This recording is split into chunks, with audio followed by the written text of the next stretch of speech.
Assalamualaikum warahmatullahi wabarakatuh. Pada hari ini saya akan menjelaskan tentang debat.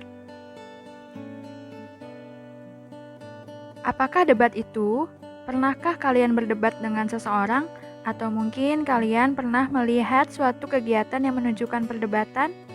Lalu, apakah yang dimaksud dengan debat? Nah, menurut Kamus Besar Bahasa Indonesia, debat merupakan pembahasan dan pertukaran pendapat mengenai suatu hal dengan saling memberi alasan untuk mempertahankan pendapat masing-masing. Menurut ahli komunikasi Asidi Dipojoyo, debat adalah proses komunikasi lisan yang dinyatakan dengan bahasa untuk mempertahankan pendapat. Setiap pihak yang berdebat akan menyatakan argumen, memberikan alasan dengan cara tertentu agar pihak lawan berdebat atau pihak lain yang mendengarkan perdebatan itu menjadi yakin dan berpihak padanya. Adapun tujuan debat yaitu untuk menyampaikan dan mempertahankan argumen, untuk mendiskusikan atau memutuskan masalah dan perbedaan atas suatu hal, dan untuk menguji kebenaran pemikiran mengenai suatu hal. Selanjutnya adalah fungsi debat. Yang pertama adalah ruang menyampaikan argumen atau pendapat, ruang untuk menanyakan sesuatu berkaitan dengan apa yang diperdebatkan, dan ruang untuk menguji kekuatan argumen para pihak yang terlibat. Selanjutnya adalah manfaat debat.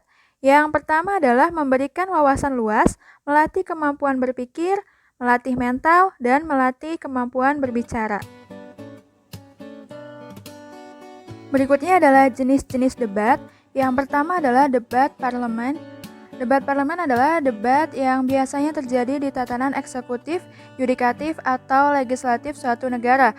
Debat ini biasa membahas undang-undang, kebijakan, atau hal lain yang berkaitan dengan ketatanegaraan. Selanjutnya adalah debat pemeriksaan ulang, yaitu debat untuk melakukan pemeriksaan ulang atau penyelidikan atau mereka ulang suatu kejadian. Debat ini biasa terjadi di persidangan atau pengadilan. Selanjutnya adalah debat konvensional, formal, atau pendidikan, yaitu debat yang dilakukan oleh siapa saja secara umum. Selanjutnya adalah debat kompetitif, yaitu debat yang sengaja dilakukan untuk perlombaan.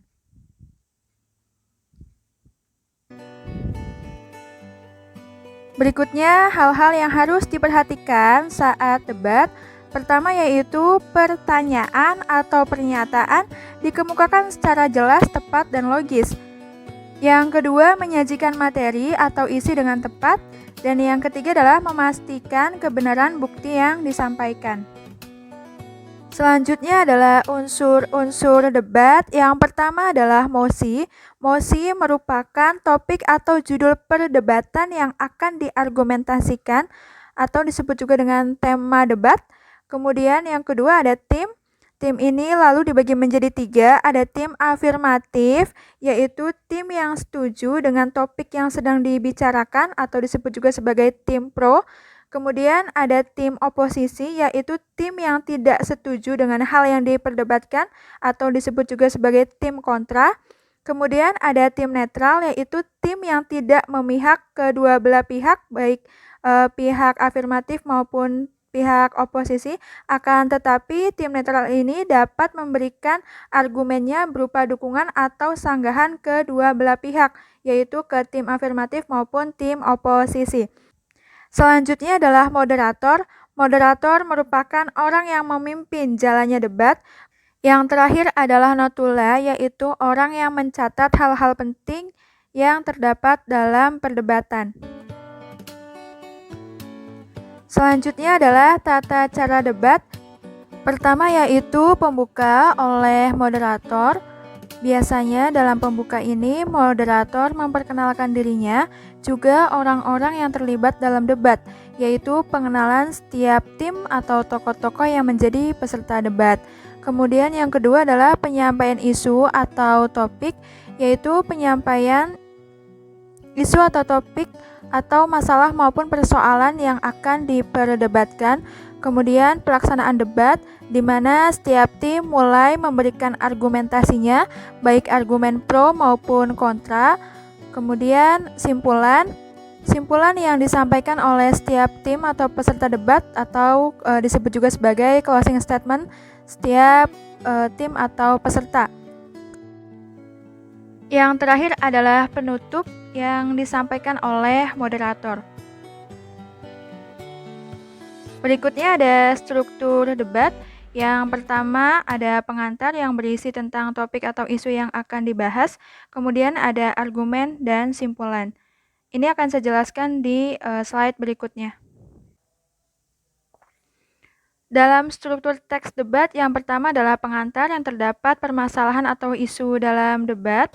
Isu-isu yang dapat diangkat dalam debat adalah isu-isu yang menimbulkan persoalan pro dan kontra.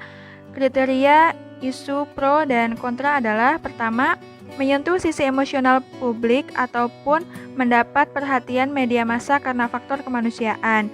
Kemudian yang kedua, isu tersebut menjadi tren atau sedang diminati oleh banyak orang. Yang kedua adalah sudut pandang atau argumen dalam debat. Setelah isu dirumuskan, sudut pandang atau argumen perlu disusun secara konkret, logis, dan dapat dipertanggungjawabkan keilmiahannya. Ini ada pendapat yang pro maupun kontra. Pro, jika kamu berperan sebagai pihak pro, struktur argumen dimulai dari pernyataan setuju atas kasus yang diperdebatkan. Hal ini menjadi tugas penting pembicara pertama dari pihak pro.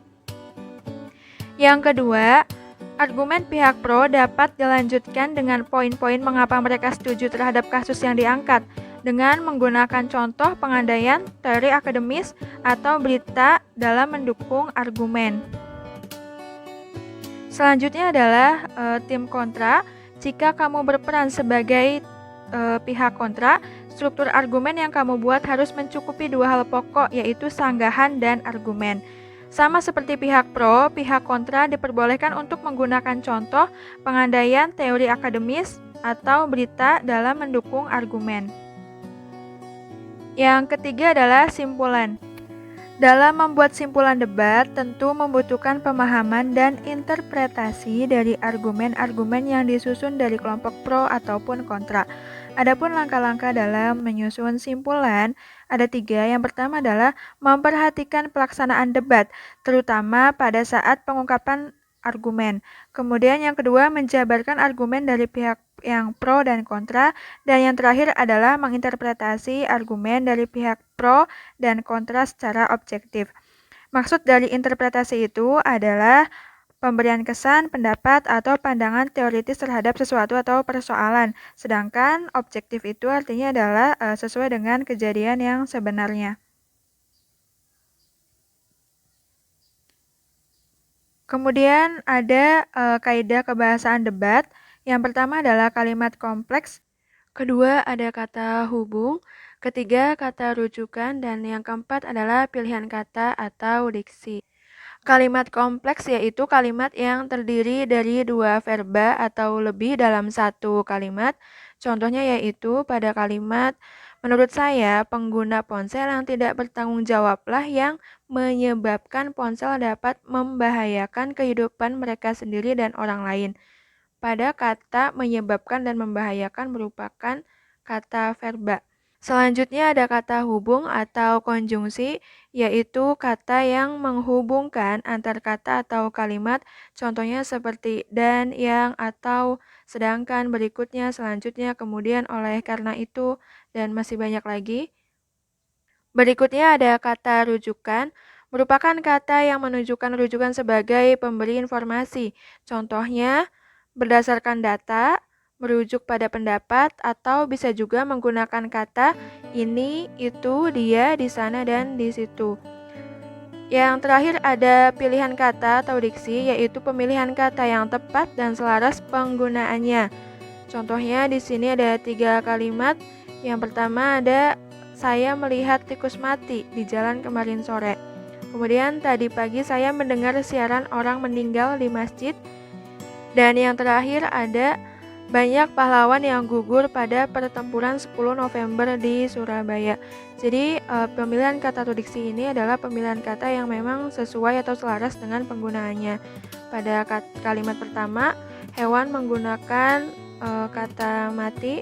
Yang kedua, orang yaitu meninggal, dan yang terakhir ada pahlawan dengan menggunakan kata gugur, yang sebenarnya dari ketiga kata itu memiliki makna yang sama, akan tetapi pemilihan katanya itu sesuai dengan kalimatnya, sesuai dengan konteksnya, seperti itu. Demikian yang dapat saya sampaikan pada hari ini. Terima kasih atas perhatian kalian. Sehat selalu dan tetap semangat. Sampai jumpa pada pertemuan berikutnya. Wassalamualaikum warahmatullahi wabarakatuh.